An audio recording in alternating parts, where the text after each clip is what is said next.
What's going on, beautiful people? Welcome back to another episode of Respect the Game podcast. My name is Edward, named after a trilogy, that being my pops. Shout out to my mother and my grandmother for helping raise me too. Please make sure you go follow at EMAX Stats for all your up-to-date high school, pro, and collegiate sports coverage. We're not disappointed. We'll keep you up to date on all that's going on in the sports world. Some people have to do podcasts with people they barely know. Some people have to do podcasts with people they don't even really like. Some people have to actually do podcasts with their co-workers, but I have the privilege and the pleasure to do a podcast with my brethren. Come on, man. Big brother Iron Man, reporting in for duty. Shine Hard Izzo, that's Instagram, Twitter. Catch some live sports bets, whether that be MLB, NFL, NBA. No young boy, but it's the vibe, man.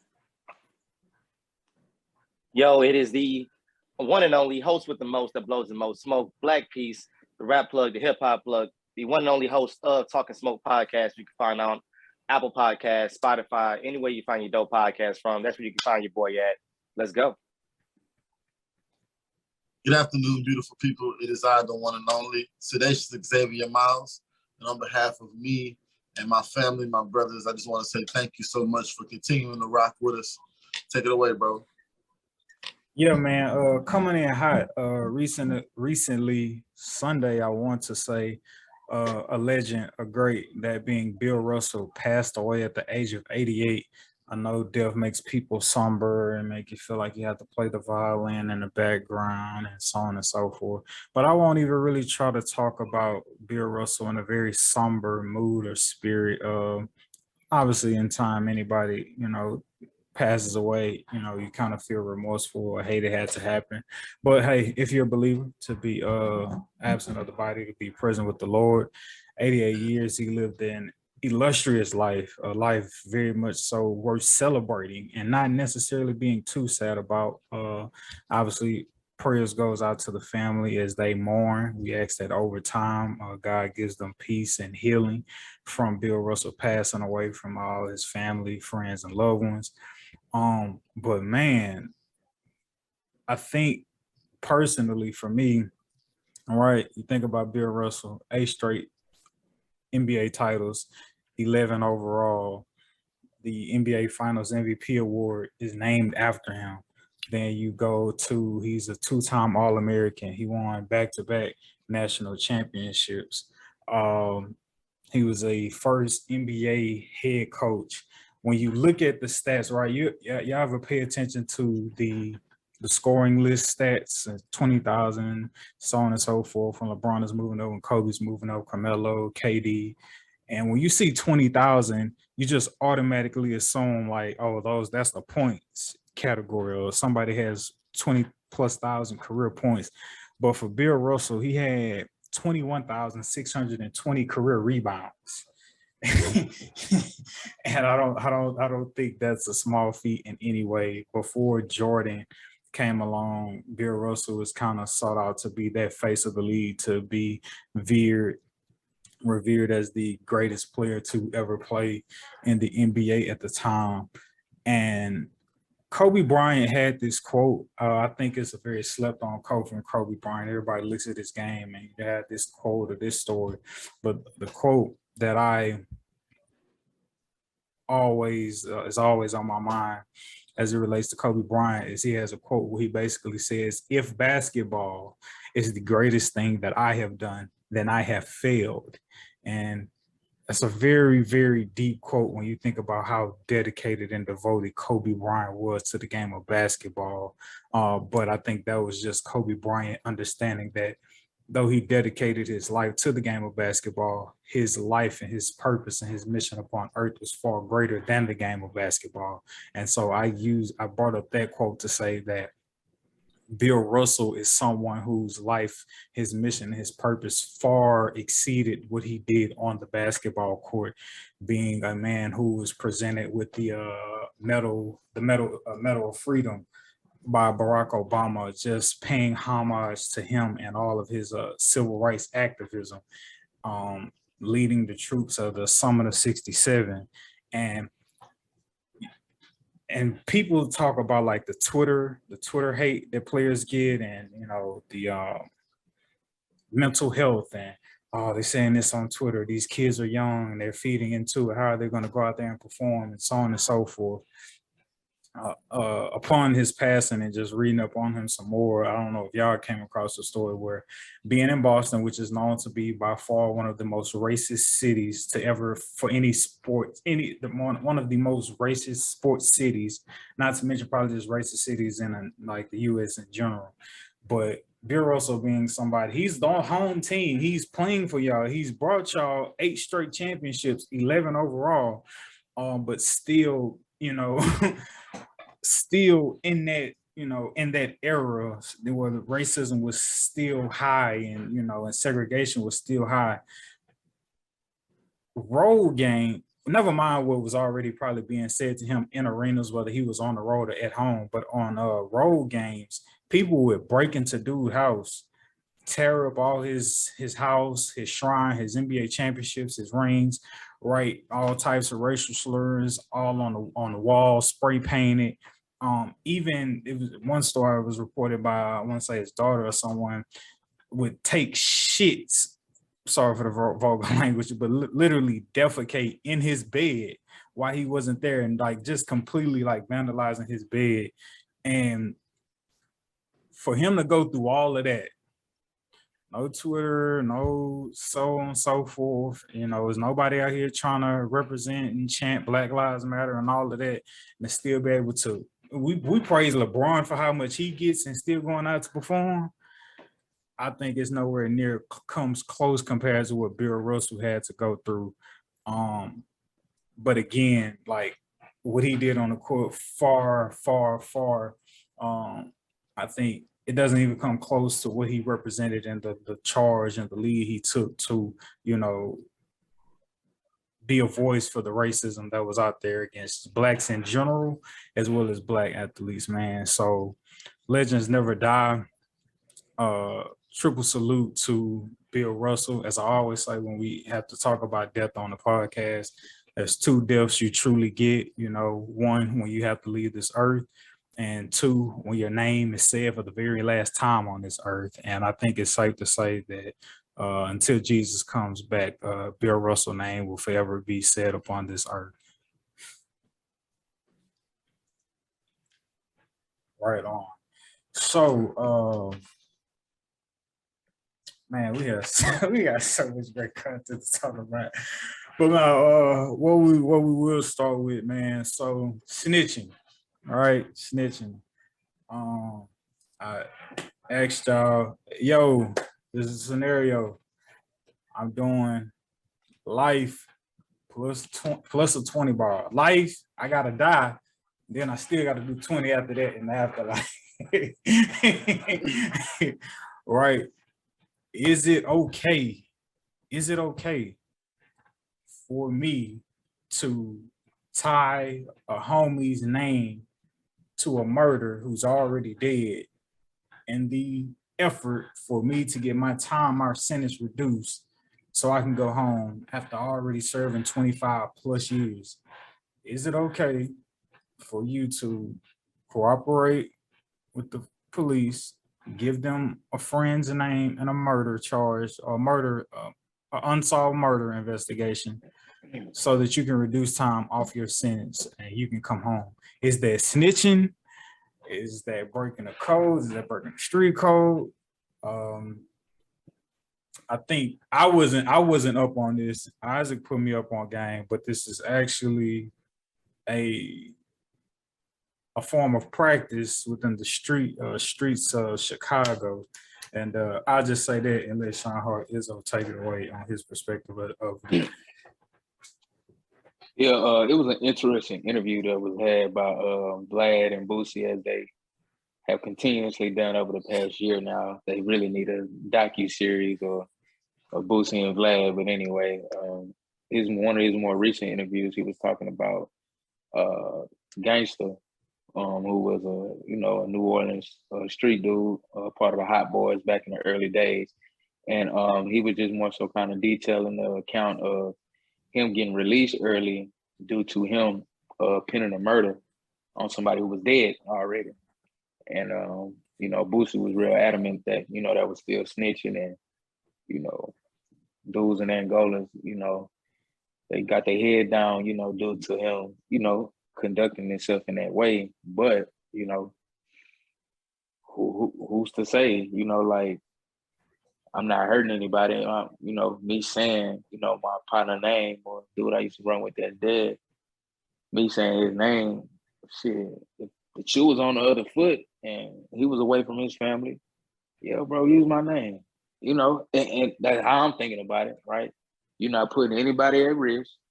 You're not opening up, no loose ends or anything like that within the case. Hey, man, it was this dude, XYZ transpired, it was him. Shit. Why not? Why not? I agree wholeheartedly. Why not? Simply because I'm still living life. I'm still here. I still have a chance. You know what I mean? So it's not really using your demise. You know what I mean? It's just is what it is. You know what I'm saying? Is it a get out of jail free card? Essentially. Yeah, I mean, it is what it is. I mean, yeah, that's what it is. I don't know if you're getting out of jail per se, but if you can get some time off and you still got like you said, a chance at life. Right. Like I said, Dirk said it in one of his songs, I believe. I think it's called Red Man, on one of his more recent albums. And basically the line goes like, feds come around asking about bodies, gotta blame niggas who dead. Essentially saying like, hey, you asked me about such and such. Oh yeah, man, Vaughn did that. That's his words. What they gonna do? Dig Vaughn up and put him in jail? Rest in peace, Vaughn. Not trying to even be funny, but it's like you can't. It's over with. I mean, at the same time, though, it's like, are people respecting the fact that when it comes to the whole snitching idea, are you respecting that person for taking responsibility or not ratting that person out, or both? That's what it breaks down to me. I look at it like from a certain perspective, you out there doing, y'all both did a bid, y'all both get caught up, or you get caught up, a dude free or whatever, he died from whatever it may be. It's like, bro, like you did what you did, you messed up. For you to incriminate that other person's name or bring him into the situation, because they passed away, it's kind of like, I don't know. I'm looking at it like, what are you looking for, a way out for something that you already knew going in? Like, hey, if I do this, I'm gonna go to jail. Like, that's the thing, bro. Like, people want to try to play hopscotch with being a gangster or being hard, and it's like, bro, you mess up, you gotta take that L. You know what I'm saying? If you're really not in them streets, go get you a 9-to-5. Stop playing. That's just how I'm talking about. That's why we're talking about 20. We're talking about 20. We're talking about a nigga who did 20 years already. You know what I'm 25, saying? Yeah, like yeah. And also, it looks at like too. Like, are you doing 25 trying to stick by the code, the whole 25? Are you doing 25? You like, bro, I need to get out of here and be better my life. I need to go home to my kids, be a better man. Like, I'm looking at it from a realistic perspective, bro. Like, you trying to be gangster? Like, nah, bro, you stick to that code. You trying to be gangster? Shut up, bro. Like, you really thought you were in jail 20 years? I don't want to be gangster no more. Exactly. Like, if you don't want to be gangster no more, I can respect the person that does that. But if you out here trying to be gang and tough for 20 years while you in the can, and next thing someone the dude died, you want to snitch? It's like, bro, that's where your morals at. That's how I look at it. So, but it's all about the process of how you go through it. So going back to what led us to this particular conversation, interview done with Vlad and Boosie, Terrence Baby Gangsta, half brother of Baby from Lil Wayne's, so on and so forth. Birdman, rather, for those who may not know him as Baby. Right. So Terrence Baby Gangster gets out or whatever, and he's saying that Birdman wants nothing to do with him because Birdman heard, hey, bro, reason you got out after 27 years when you were sentenced life plus a 20 ball is because, like, you around here, snitching, telling on dudes who dead. I feel like y'all covered all the bases. If I'm running the streets with my dog and we both got body on top of body and he got 49, What's 50 more? What's 2 more? If everybody already know him like that, you know, to be a killer, whatever, and so forth. And when I was thinking about it, I was just like, but what about a man's like legacy when he's gone? Like, does that not mean what does that not mean anything? You know what I'm saying? Like, what if That's true. what if dude has like a wife or kids or whatever? Like, do we like tarnish his legacy and how his people view him just because he's dead, just for the sake of us trying to like get out of jail? You know what I'm saying? So like, I thought about it from that perspective too. Then I think about it from the other side where it's like, sometime in the streets. Well, I won't even say in the streets. I'll just say what I see on Power, right? Where like sometimes the play is sometimes the play is to set up the enemy for the downfall and get them pinched. Like, is that not snitching, or is that just how the game? I ain't gonna lie though, and see, people draw their line in the sand on what they feel is gangster and what's not gangster, because that's the same kind of instance that happened, I believe, with Frankie Lyman when he told on the police. It's like, is it telling if you tell on the police? I mean, kinda, yeah, because that was a dirty cop. He was in the street too, and you told on him. So it's like, do you get a pass because he's the police and man, you go fuck 12 or whatever the case may be? It's like, nah, bro, you did business with this dude. And you knew he was a cop. You knew he was dirty, but you still, you did what you did with him. So it's like, that was more extortion, though. You know that to a certain extent. That was like higher. It don't matter. Level, it don't the highest matter. level of extortion. When you doing business like that with somebody on the force, you know what come behind that, bro. Eventually, that house is gonna come down. So through the conversation when Terrence gets out of jail, he says he has a conversation with Birdman, and Birdman is like, hey, this is what I'm hearing. You got anything to say before I hang up this phone? Because after I hang up, you dead to me. Like, we got nothing to talk about, discuss. I want to talk with you, kick it with your skate, with your nothing, man. All right. And so, baby Birdman was basically just telling Terrence Gangster, like, bro, we was all at the table and made the rules together and said under no circumstances do we tell for any reason or cooperate with the police under any circumstances. You made those rules, and now you went against those rules just because you was ready to get out. And it's funny because Darnell, that was different. It's funny when you talk about, like, I mean, are you still trying to be a gangster when you come home, or like, are you done and tired of being in jail? And you try, because like now when you like watch a couple of videos of Terrence Gangster Williams, even in that same Vlad interview, he's like, hey man, I'm a tax-paying citizen now, I don't want no problems with nobody. It's just like, wow, I come home and like, that's it. But bro, I feel like number one, there's no honor amongst these, and two, when it comes to the streets, I feel like the number one rule of the streets is the streets has no rules, bro. Pretty much. Like, regardless of how this man over here feel about you, regardless of how that man over there feel about you, regardless of what your integrity, everything morals, free game, man. Everything is free. There's no number one in the streets. Number one rule in the streets is there no rule. The streets do not love you, bro. You talk about it all the time. A dude gets praised for being a goon. Once he get knocked, don't nobody want to talk about him. If he don't snitch, he stay down, do his bid, come home, and he still ain't got nothing. But I guess his integrity, his street career intact. But hold on though. But I think no Fat Joe. Going to be... I'm sorry. Go ahead, Isaac. I think Fat Joe said something that's very telling. It's at the end of a Yo Gotti song off of Gotti's new album, which is really good, by the way. Y'all go get that. Shout out to Gotti. I don't care what nobody say. Rest in peace, dog, too, but, I've messed with Gotti. I ain't in that. But anyway, he got a song, bro, where he says,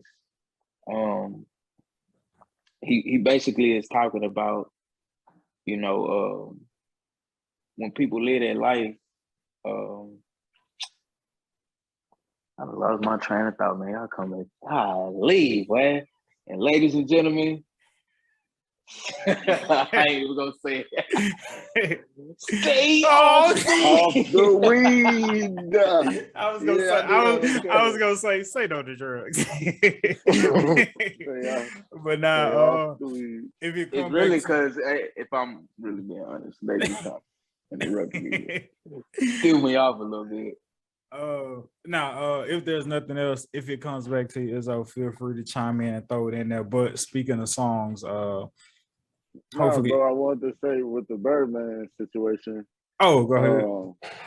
with the Birdman situation, he still very much could be connected when it comes to the street. So he can't be associated with somebody who snitched in any capacity if you were still, you know what I'm saying, you still have dealings in the streets, which I feel like Birdman does. You know what I'm saying? Even if a friend of a friend of a friend has dealings in the streets, it's all still Birdman's money. But I don't want to be a snitch. I just feel like that's just how powerful he is. But yeah, so sorry, brother. Love you. Glad you got out, you know, and you got your life back and you get to go and This is what he said. So thank you for saying what you were saying. So Gotti got the snippet out of the song, bro, and he got Fat Joe at the end of the song, basically quoting a Fat Joe interview, but he actually has a snippet of the Fat Joe interview, and he was just like, people, you guys are getting extorted. You want to talk about legacy?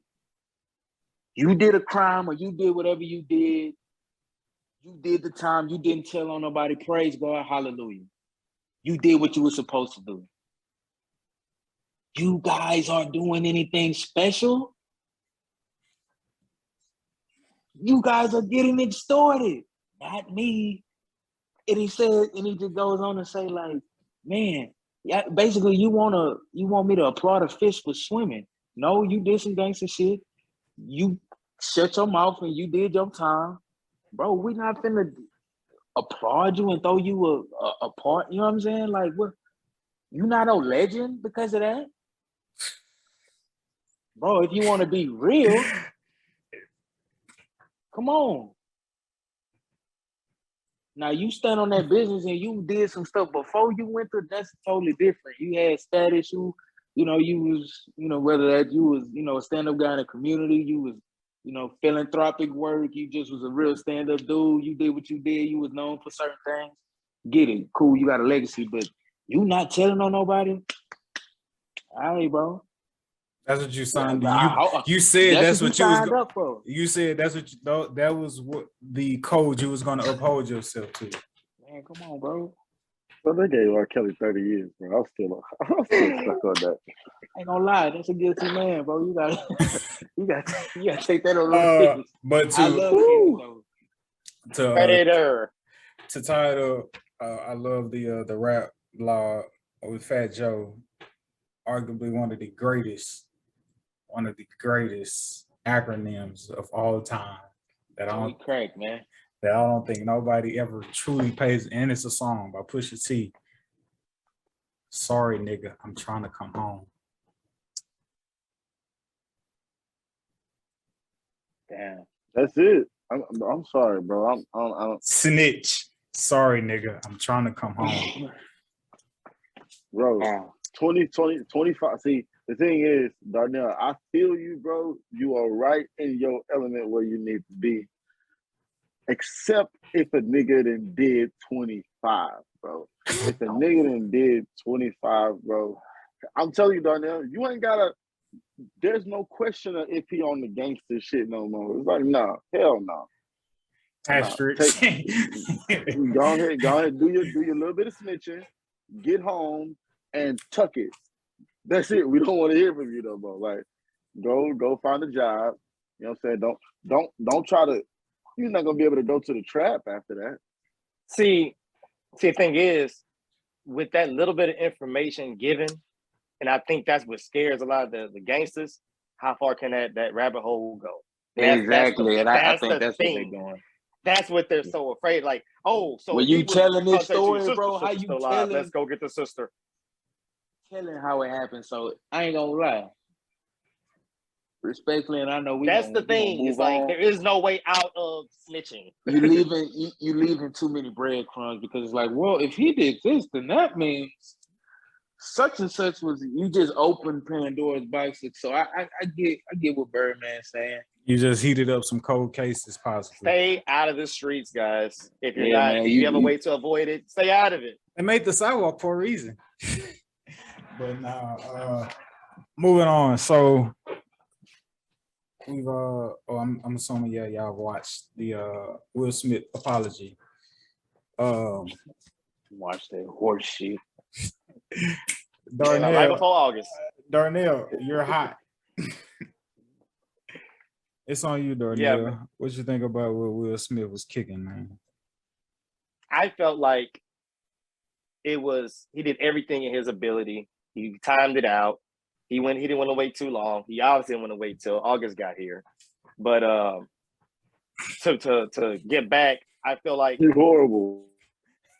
He coming with the flames. it was on the 31st or the 30th.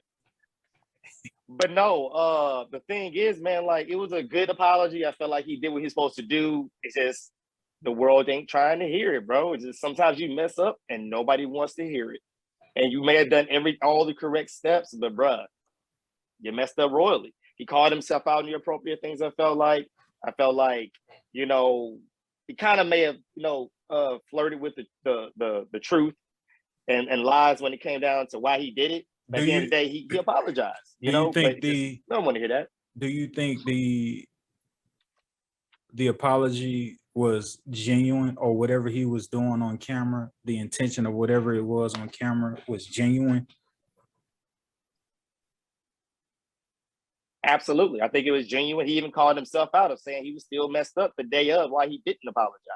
So for him to even call himself out and say, I was still mad, even though he was wrong, he's being transparent as much as he can. You know, so I mean, it was very genuine. It's just like I said, just don't want to hear it. People get to that point, or some things that get so dramatic and things have just settled in so much. It's like, I'm sorry, man, nothing you can do about it. You gotta let this literally die out on its own now. You done all your steps, but nobody's gonna hear you. That's my point, I man. agree, My fault, X, man. You good, bro. I by you saying that it was horse shit, I knew that I need to just go ahead and jump on the piggyback with Darnell so you can flame us up together, I guess. Pause. I don't know. Anyway, I don't know. Anyway, bro, I agree wholeheartedly. Pause meter is broke. I don't know, bro. I guess because I said the word flame. No. Anyway, I don't know what type of life you living anymore. What you to see to what you to get through. Kids these days, man. Oh man. Anyway, yeah, I agree. And Darnell, you kind of helped me with something when you said that niggas not trying to hear it, and that's the reason why I kind of was leaning towards the Shine Hard Izzo side, where it was just like, bro, this seems staged. It don't seem authentic. But you know, I'm like, you know what? Even if it isn't authentic, if it ain't real, it is what you're supposed to do as a man. You're supposed to do that. Apologize. Even if niggas ain't trying to hear it, you just have to stand on the fact that you are remorseful and that you're growing and you're human and all of that mumbo jumbo. So yeah, I feel like also it was genuine. If I had to place a bet, I would say that it was genuine. And also I feel like it was strategic as well. So I can understand why one would feel like it was a ploy. Go ahead, brother. The reason I said it's horseshit is because, like, why you still apologizing? But I get it. Like, that's the world we live in, right? Like, we take people to literal court, and then we hold, people's judgment court where we just, shame and shun them in front of the townspeople, right? Like, yep. I get it, bro. Like, he don't want to be banned from the academy for 10 years, so you got to go on this apology tour, just like every other black man got to do. Whenever he mess up gravely in the media. I don't see, excuse excuse my ethnicity. I don't see any white guys going on apology tours when they, mess up gravely, right? Trump was, accused with how many crimes doing, hooking up with porn stars, molesting children. Come on, man, the list goes on, right? But no apology tours, and he's the most, and at the time he held the most influential, and the most powerful seat within the world, being the president, right? Along with being a part of the 1%, being a billionaire. So it's like you got the double whammy. He is quite literally above the law, right? Like some shit just don't apply to you. You don't have to do that. No, we make the rules. You don't know apology tour. You think I'm gonna make me an app that kick me off Twitter, make my own app, say whatever I want to say, get all the people who think just like me to get on it, and I'm a boom. The trap's still open, y'all. Come on. Come get this if you still want it. But I said all that to say, shut up, Will Smith, bro. You stood on what you stood on. You apologized for it a couple times. Why are you making a video now? That happened a couple months ago now. Like, you're literally giving it so much life. I forgot about it, honestly. And then you come with the apology video. Yeah. You just resuscitating it. Yeah, nah. So when I first saw it, I personally thought I didn't really feel that it was genuine. I think on the back end, trying to think out in the future, I feel like there's an announcement or some type of project that he's getting ready to try to or have to promote. And as a result of trying to promote something and having to go on a press run to amp it up, I feel like this apology is just potentially him trying to like get it out the way before he gets asked the question 50 million times on a press run for a project that he has coming in the near future. One of the things that he did say that I thought was it then kind of brought me back to like, well, maybe he is genuine because he's trying to assess and go through like all these emotions when he was saying, I'm trying to be remorseful without being ashamed because I'm a human. And it's just like, okay, you could see, yes, I did wrong, and though I'm remorseful, and I don't know, that's weird. Like I'm remorseful for what I did, but I don't want to be ashamed because I'm human. It's just like we could be ashamed of the mistakes we made. Like just because you're human and you make a mistake, and and no one is exempt from making mistakes, don't mean you can't still be like ashamed of making a mistake. You know what I'm saying? So it could come off as like still trying to have like this sense of like pride or whatever. But also too, I don't feel like the apology was really to Chris Rock, even though he tried to open up talking about Chris Rock. I feel like the apology was more so him trying to start to slowly rebuild like his image and his status as it once was. And I kind of compare it to, like when you may like make your girl mad back when we was younger, you may make your girl mad and you try to apologize for whatever you did, but like she ain't trying to hear it. So like you try to like bombard her to like accept your apology. So you trying to send flowers every day and you trying to do something else. And it's just like, bro, like I said, I don't want to talk to you right now, or you hit her with a tick. Hey, look, you don't have to respond back to me. I just want to get this off my chest to let you know. Respond back to me, because he was just like, I reached out to Chris people. They said he's not trying to talk right now. I respect that. It's like I feel like if the apology was, I feel like the most genuine apology, ain't nothing to talk about it. would have been behind closed doors, though you could say, hey, you did this publicly, so apologize publicly. But I feel like the most genuine apology could have just been, I'll address this when like it's comfortable for Chris. I've already embarrassed him, disrespected him, made him feel uncomfortable. So like the last thing I want to do, like Isaac said, is like resuscitate this and bring this back up. You know what I'm saying? And cause more affliction to his family who Will was apologizing to. And so I just feel like until Chris Rock brought it up, I mentioned it somewhere, and it's like, all right, Will, you can talk about it. But if that wasn't the case, just apologize to your fans and the public and let Chris Rock be. You know what I'm saying? So it is what it is. It is also the fact that he kind of feels like it's turned into a war from comedians on him, bro. Like it's been kind of feel like an assault, which it is what it is. And I'm not disagreeing like it should not happen, but you got like what is it? Kevin Hart and Dave Chappelle. Yeah, and they gifted him a goat and naming him. You know what I'm saying? It's one of those things where it's like, bro, this is. I think you start feeling that heat of it. So hey, I don't want that to get lost. I don't want that moment to. Hold on, Kevin Hart said something about him. Well, he made a joke, but this I'll get to it. I don't want that moment that you're referring to, Darnell, to get lost in like it vastly being about like Will Smith. Before the Will Smith Chris Rock thing, Kevin Hart and Chris Rock had already planned to have like this comedy tour. Kevin Hart giving Chris Rock the GOAT was just him paying homage to Chris Rock, saying, yo, you one of the greatest comedians of all time. They're comedians. The joke is, hey, the GOAT's name is Will. Ha ha ha, do. But like that's all that was. I hear what you're saying, but I don't necessarily feel like I see where you're going with talking about like comedians are like building up on Will Smith, so to speak. But I hear what you're saying. So they really been getting that.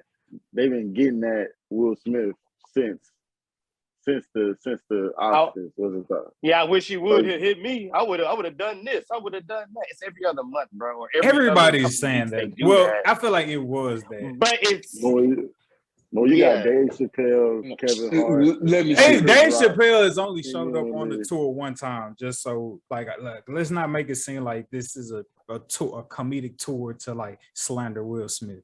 Let's not do that. No, like, this is Will Smith isn't that important, and all varieties of comedians. Somebody low level, mid level, high level. Don't know Chris, know Chris. They're all feeling like they can be attacked because they're.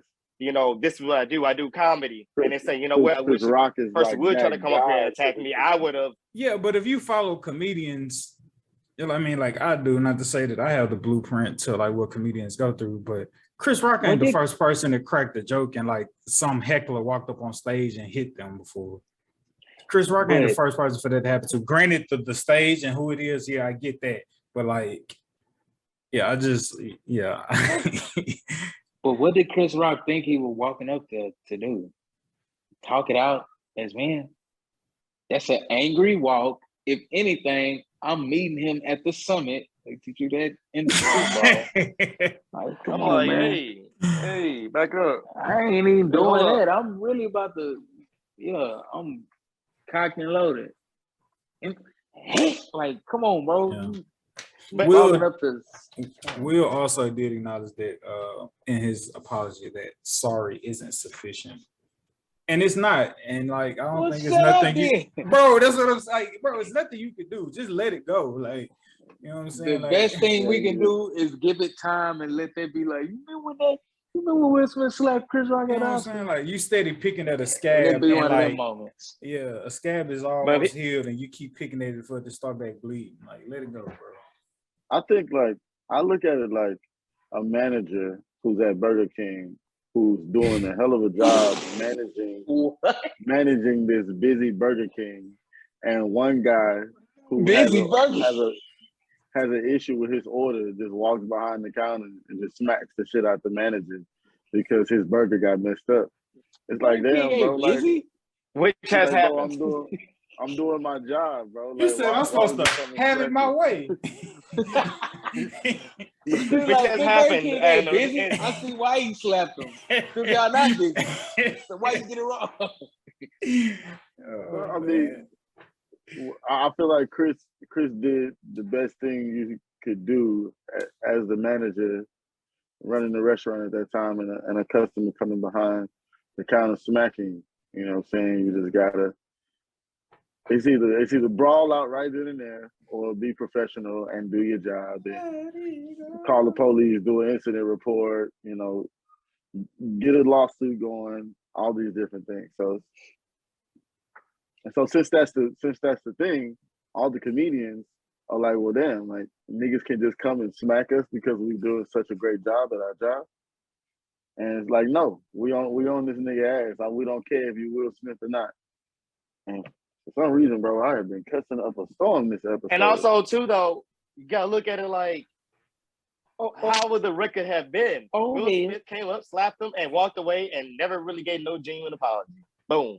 He just came up and smacked the heck out of him. Because he really meant to Boom. slap. Done. He didn't like, bro. Think about how long that walk is. Think about like, man, bro. When I get up here to the stage, I'm gonna slap 5 this boy. Like, come on, bro. Like, this is a very much so intentional act. Like, if anything, I would have been real and been like, honestly, I don't apologize for doing that. The only thing I am sorry for is slapping him at the Oscars and impeding the show. Because if I'd have caught him backstage at the party and he'd have tried to laugh it up and walk up to me, I probably would have slapped the shit out of him.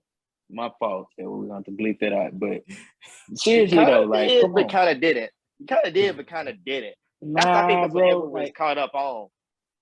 I'm saying, about though, like, not being embarrassed and all that and whatever, and not being ashamed and all that. He's like, no, I did what I did, but I'm not gonna be ashamed about it. Like, that's what I'm saying. Like, if he take that approach, bro, like, man, you know, I made a very impulsive decision, but the disrespect I was feeling at that time with my wife going through this condition, you know, I did mean to slap Chris. Now, did I mean to probably slap him at the Oscars?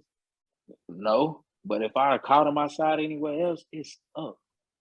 Because it's just some things I don't care. Like, yeah, make your one little joke, bro, and keep it moving. Don't stay in the pocket and, you know, 2-3 jokes back to back. Like, come on now.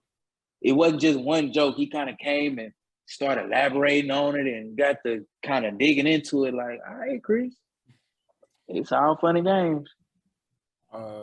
What wasn't a joke, would have appeared to be a joke, but turned out it wasn't a joke, is don't know the young lady name, but she is a graduate or soon to be graduate from Florida A&M University.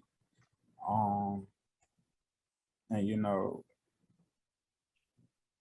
I don't know, bro. I think the most creative you could probably see graduation pictures go is like how somebody hats look, or you see like people kind of taking like the I seen the girl take graduation pictures on a jet ski. That's very creative. Yeah. Yeah, man. It's just a variety of like creative ways you could take your non-traditional graduation pictures. This young lady at Florida A&M University, she went viral because she was literally ass naked in her graduation picture at the mantle of the rattlesnake at Florida A&M. Now you're not about to graduate. And I don't even really know what to say. I just know I feel like we should bring it up on the podcast. Right? I don't know, bro. Who like is it her that looks bad? Is it the school that looks bad? Is it HBCUs in general? I almost thought about posing this as a question, but I think it would be 1,010% unfair. Posh probably should have got a black woman on the episode for us to like give their take, because I was gonna say like, is this bad for like black women as a whole? But like, we can't subject our black woman to that one person, But no. Not at all. Like, who does this look bad for? Old girl, or just is it isolated old girl, or is it isolated for FAMU? Like, this is what y'all producing, or is it like HBCUs as a whole? Like what do you think her like? If that's her graduation, and people literally visually just type it in, Google it. Literally, ass out, butt naked. Shawty didn't even have on a cap. She had on the sachet. She had on the gown. She did have on the gown though. No, she had on no gown, brother. She had on the sachet. Oh, okay. Sorry, butt cheeks. She had that on. Definitely think she had her cheeks on, but bro. No, she didn't. She didn't have no sachet on. What do y'all see a sachet? So bro, yeah, so she covering up some kind of way. Her hand? She took like hand. She took like a vixen model picture. Y'all must have seen like went and looked and seen like public multiple. property. Y'all must have seen like multiple photos of her. I'm looking specifically at the one on Support Black College at Support Black College on Yeah, Instagram. that's the one I'm looking at. What do y'all see a sachet, bro? Nah, I just couldn't recall it off the top of my. I can't see it ain't clear, but I remember the photo. Like, Yeah. come on, bro. Like, you want to talk about the HBCUs in the last 4 or 5 years taking some major leaps, take 5 steps Bro, forward to she's take ass. 100 back. I hope this bro. is Like, Photoshop, bro. I hope she was Photoshop. God, come on, man. You know it's not I'm not gonna lie Photoshop. to you, man. Don't lie to me, Come on, man. man. Go ahead. Nah, don't lie to it, man. Go ahead. Honestly, man, if this was a white woman in the same situation, man, getting an education, this would not be a situation, bro. I know what I said at first, but I'm not gonna lie to you, man. This is a woman that's actually graduated and actually, put in the hard work. When you look at it, it's celebrating sexy and intelligence, which that's the best combination for what most men want, right? So it's tricky. It's tricky. What are we I'm not talking gonna lie about? to you. Yeah, bro, you lost me on That's this. just me. Just if because you got a degree, because you graduated, don't that mean give you the can license to have your ass out. So you think No. dudes lining up saying wait. I want her? You think dudes really lining up saying I'm trying to You make think that my on wife? LinkedIn they're gonna be like, oh yeah, let's get the FAMU girl who had her cheeks out in the viral picture. Like, We want her here. Real, tonight. real niggas don't want Come on, that. bro. Real niggas want that. It's screaming, pick me. Don't be a pick I me, can't man. be a Don't. real nigga Does it? anymore. I can't be. I Yes, don't know, it do, man. man. Oh, Tell me why- you need why- attention without telling me you need attention. Because that's exactly she knew what she was gonna do. She knew she was gonna go viral. right. Ain't nobody took What if naked she grad really- photos before. What if she really could give a Come on, F bro. about what people thought? What if she really She's. could I give a mean, F? she says she always Clearly takes she don't. provocative pictures. So I mean, like, she don't care. Like us talking about her may or may not be making her money, or That's like really she what not. she wants. She not losing sleep at night. What I'm I'm- sure. She might as well post her What I'm OnlyFans saying link is, bro. and What boom. I'm saying is, it did something. It did something. It did. She probably finna know a lot more people, or her network is finna grow crazy. Maybe not in the way that we would prefer, but it went viral. What she do? You know what I'm saying? Like we talking about it. It made news. I blame her, but at the same time, we live in a clout chasing world, bro. And I just sit back and watch the clout chasers. So as a spectator of the clout chasers, I have to say bravo. I'm sorry. Job well done. If you wanted some attention, you got it. Darnell, your daughter graduates college 14 years from now, 15, 16 years from now. Are you okay with that as a father? Are you gonna say, do you, baby, celebrate? Can I reverse something though? Only If she was getting offered a acting job where she had to be nude, would I be accepting that? That's called porn, bro. Man, no. What's the difference? Money? That makes it worse, in my opinion. what is It that? wasn't her choice. Because it wasn't her choice. You know, but Darnell, if she's getting I'm offered listening. this job, you know she could send those pictures to the talent agency private, right? You make sure your missus ain't listening to this one. 'Cause, yeah. No, that ain't it, bro. No, but it falls in the same category. People that Would you be okay with does your is the fact daughter? that she's not, naked, though, bro. Is the fact that she's naked, or the fact that she's doing it because she's this young college girl? What's the? Are you I'm okay? listening. Both. Who cares? 14 to 15 years from now, Darnell, are you okay with your daughter posing like this for a graduation photo? Yes or no? No. Yes or no, Darnell? No. You're not okay with it. Hold on, Sedacious, please. I'm not okay with it. That's a grown ass woman. Exactly. That's a grown ass woman, dude. What you gonna do? Beat the hell out of her? I'm That's the not thing you have to okay with it, but understand. I have As an to accept adult, it. you have to respect that. Okay. I'm not gonna say hell yeah. I'm not gonna. No, post it okay, myself, all right. But that's the Whether decision she made. Whether she makes that decision, whether she consults you or not, she's a grown woman. You can't whoop her. But would you your own self approve of it? If she came to you and said, Daddy, what do you think? Should I do this, Daddy? Yes or no? What would you say?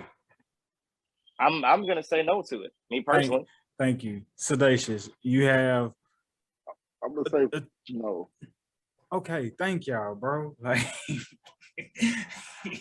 But see that you gotta keep the questioning going, because whoever her dad is right now has to accept and respect. That's all he can do. And so when it comes to that, she gotta be important. She may be a stripper. We need to look into that. Damn.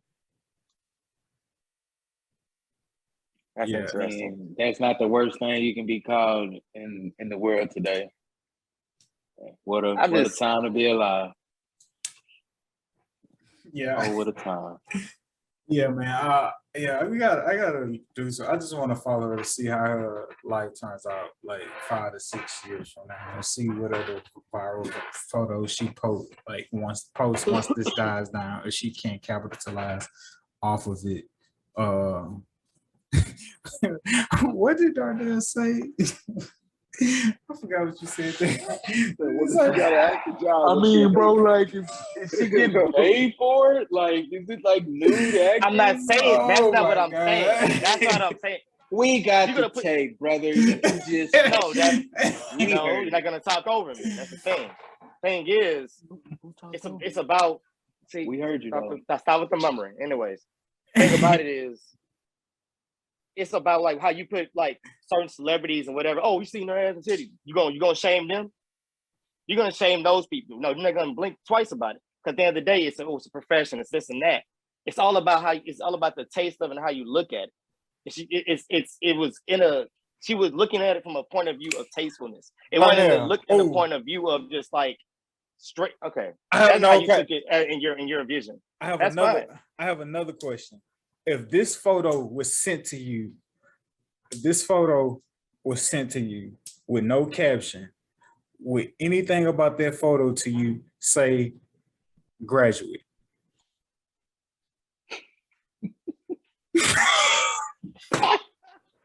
I'd be like, nah, she's just posing in a cap and gown, bro. She ain't graduate for real. It's just unprecedented. I mean, what Steve Harvey say on the King's Comedy? It ain't nothing about you to say computer or education. I guess, man. All right, man. Looks can be deceiving. Very much. I think it look good though. That's the thing. Looks can be deceiving. That's true, man. That's true.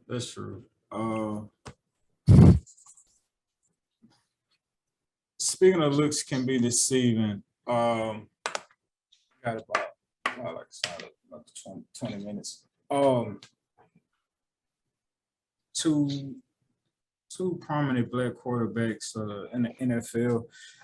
Well, I won't combine those two topics. Deshaun Watson suspended for 6 games. It just was ruled this week. He's going to be out for 6 games to start off the NFL season for the Cleveland Browns. The guy they're having placed at Deshaun to start off the season is Jacoby Brissett. He is 14-23 in his career as a starter, 60% completion rate, 36 touchdowns and 17 interceptions. Last year, he started 5 games. He went 2-3 with 5 touchdowns and 4 interceptions. Before Deshaun Watson comes back, the Browns' first 6 games are at the Panthers versus the Jets versus the Steelers, at the Falcons versus the Chargers, and then versus the Patriots. What do y'all anticipate the Cleveland Browns record being in those first 6 games before Deshaun Watson returns?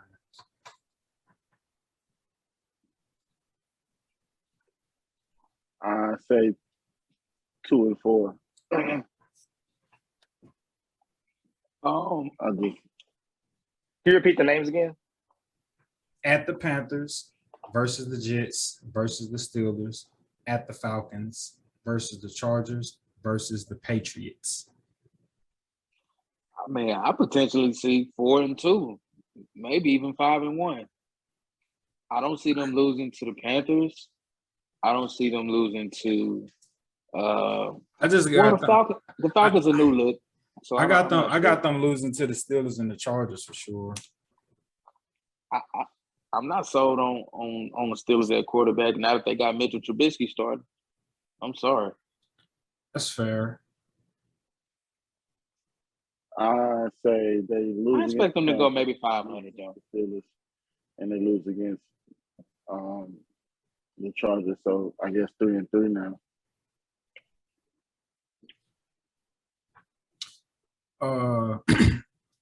So I know for some the question may sound asinine, right? But since it's now being ruled that Deshaun Watson will only miss 6 games, how realistic? Kind of a 2-part question. How realistic will him winning the MVP be? And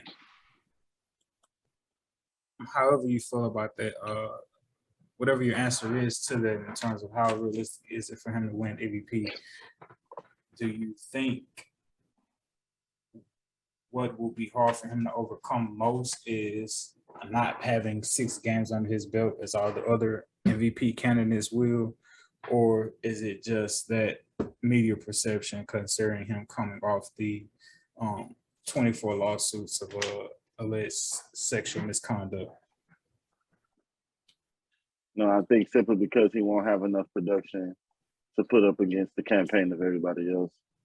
It won't have, because Deshaun Watson can outplay his perception right now. He can outplay the perception of him right now. It's just at the end of the day, there are gonna be 2 or 3 other guys who, since week 1, have been putting in work. It just is what it is. His image isn't good right now. As much as it pains me to say, the Texans that went out of their way to tear down and tarnish his image as much as they can to prevent him from getting another big contract, but obviously that didn't work. But no criminal charges brought up against him, chose not to be indicted by 2 grand juries and an impartial federal judge. Also recommended, the sentence. So, people in an uproar, people and players have done worse. People point to Ray Lewis on a murder trial, Ben Roethlisberger with a couple accusers of rape, Ray Rice with the elevator situation, unfortunately. But, you're looking at something that has been mostly a money toss, right? Oh, yeah, me too. And it's a pretty unprecedented when you kind of hear, the women being represented all by the same attorney, all 30. And the attorney just happens to be best friends with the owner of the Texans. Nobody sees a conflict of interest here. It's a huge red flag for me. But, saying all that to say, he's not a media darling right now. Not going to even be close within the running of MVP. And, so. I know, you have the term in sports, hey, winning cures all.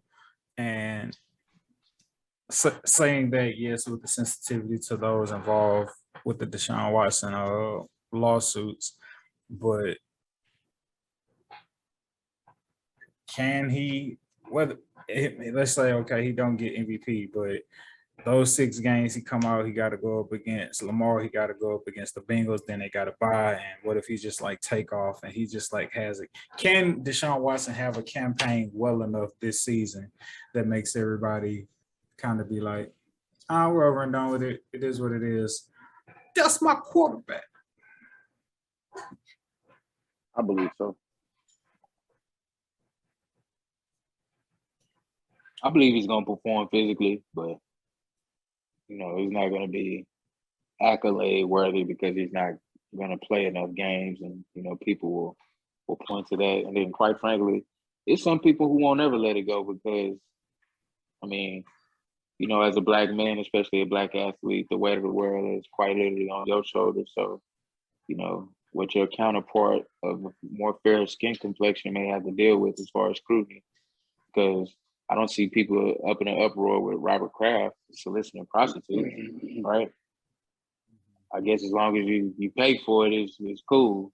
You know what I mean? It's like what what precedent are we really setting with that? Because, you know, if it's gonna be the same for everybody, let's have it universally reformed in that fashion. But it's one of them things, man. It is what it is. He's gonna have to go on the rest of his career is gonna have to be spotless. But unfortunately, you're gonna have those people that, like I said, that's never gonna ever see. What I don't like about this situation, bro, I don't like that. Even with Colin Kaepernick, it didn't seem like the powers that be was, pressure cooking him. With this Deshaun Watson situation, from jump, bro, it has seemed like the powers that be, this, you know what I'm saying, these people that are, y'all know what I'm trying to do, that are the puppeteers. It seems like you can tell like they pulling strings, bro. They really messing with this man and trying to alter his life and shit like that. And it's sad to see. And he keep overcoming, and they like, nah, you can only overcome so much. It's just for 6 games, bro. For what? Yeah, no, the NFL, they did recommend that he have at least a full 17-game season suspension, but the disciplinary officer that the NFL and the NFL Players Association agreed to for when they have, I guess, NFL league policy disputes, kind of ruled that Deshaun only be suspended for 6 games. So yeah, man, we'll see how the season turn out for Deshaun. We now know he will take the field this season. After week 6, he will open up. He will open up against the Baltimore Ravens and Lamar Jackson, followed by Joey Crack and the Cincinnati Bengals, and then they'll have a bye week. So we'll see what happens for Deshaun this upcoming season. Speaking of Lamar Jackson, man, Deshaun, 230 M's guaranteed. What was it? Kyler Murray, he's like around 120, if not 150, I want to say, well over 100 million guaranteed. So that's another quarterback I'm forgetting about that signed for some guaranteed cash. But obviously, Deshaun Watson came and set the bar at 230 million guaranteed. People will say, yo, Lamar is far better than Kyler Murray, so he should be well above 100, 150 million guaranteed for all that he does for the Baltimore Ravens. But still playing through that rookie contract, Lamar Jackson has not yet signed an extension with the Baltimore Ravens. Deshaun Watson, Lamar Jackson is represented by, himself, his mother. So they're having these back and forth negotiations with the Baltimore Ravens. I look at Patrick Mahomes, who got his big deal. I look at Deshaun Watson, who got his big deal. Kyler Murray, who got his big deal. Also, too, it's also been said that the whole independent study of 4-hour clause has been moved out and taken out of Kyler Murray's contract for y'all who haven't heard about that. But I look at Kyler Murray, I say, okay, he has an agent, and he has someone representing him, and everybody talks about, can he be consistent? Can he not get hurt? Can he play like this? So on and so forth.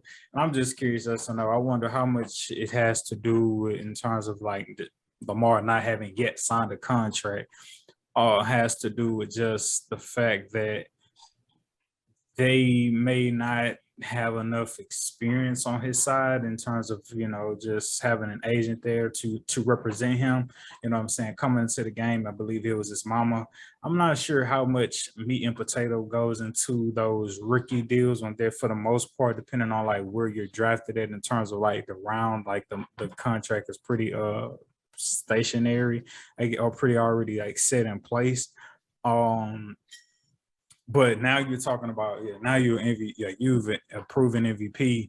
I believe you're like 1-3 in the playoffs, and like now we're trying to negotiate like your grown man contract. You know what I'm saying? Not to say him having his own representation can't ink that deal, but I'm just curious to know how much of that may play a role in why he hasn't yet signed a contract extension or what the contract extension will eventually be. I personally don't think they're going to sign Lamar before the season starts. And even worse if Lamar says, I'm gonna play out the season. Like, let's not forget, like the franchise tag exists, and I don't care how great Lamar is, how much people believe in him. I know we want to support our black man. Let's not forget that the NFL is a business. Let's not forget that the NFL is a business.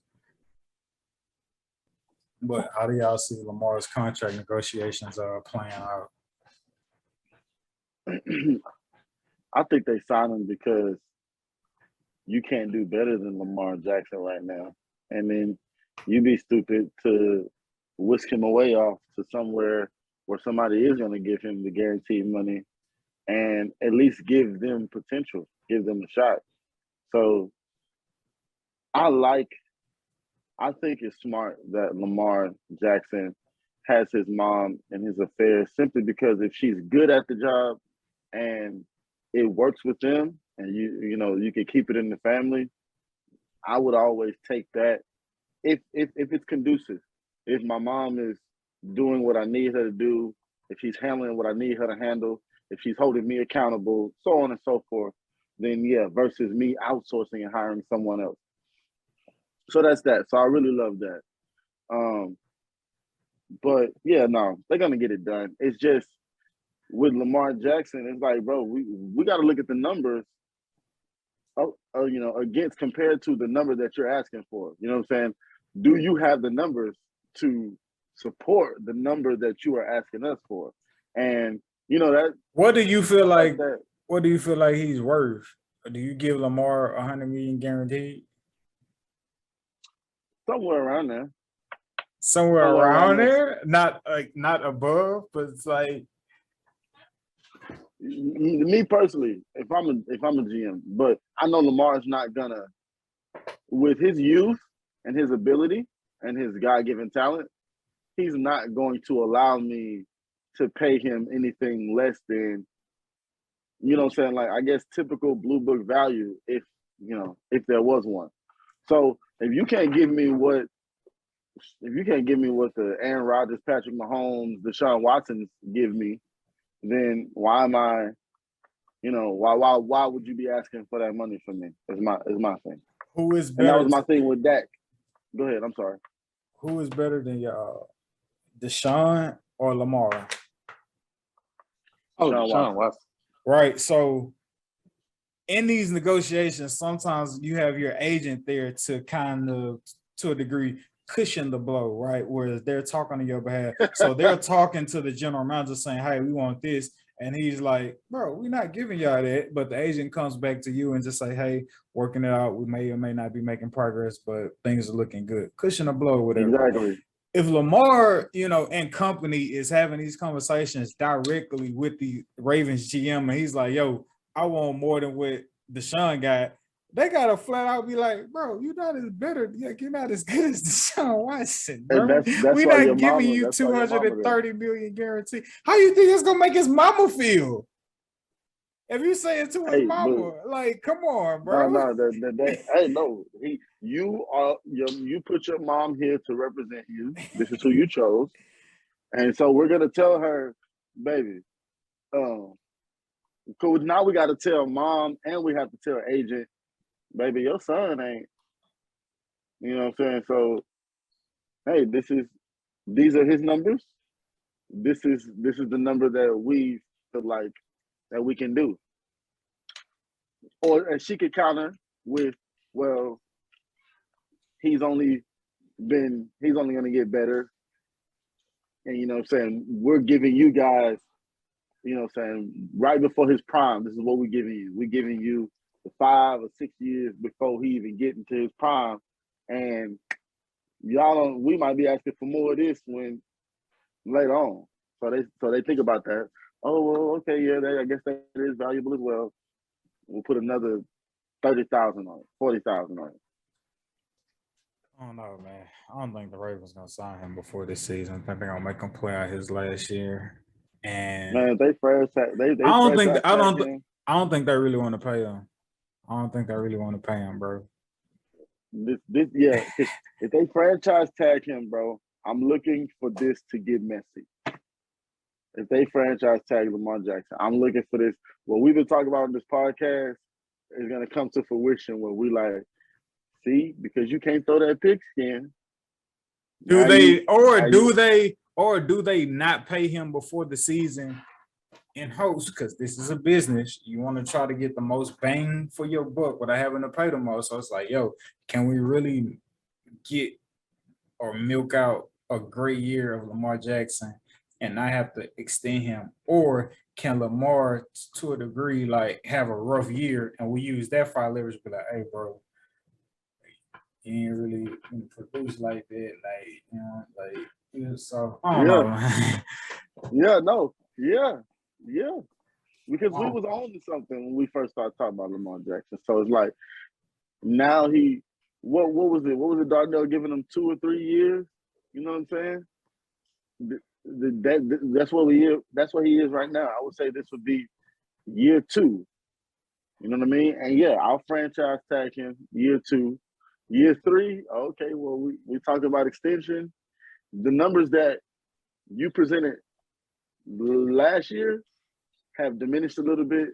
And so now we need to talk about those numbers, and then we could put a number on that. And that's what the NFL owners can do with the franchise tags. They can say, hey, we'll pay you this game check to game check, and then we'll reconvene on the extension thing while we watch your production to see where we should take this. It's ballers in your court is where this is, and we still gonna pay you for it. We'll see, man. We'll see how it turns out for Deshaun Watson and Lamar Jackson. But now, beautiful people, that is what we call another great episode. We appreciate y'all listening to us. We do not take y'all for granted, and we will see you, beautiful people, next week.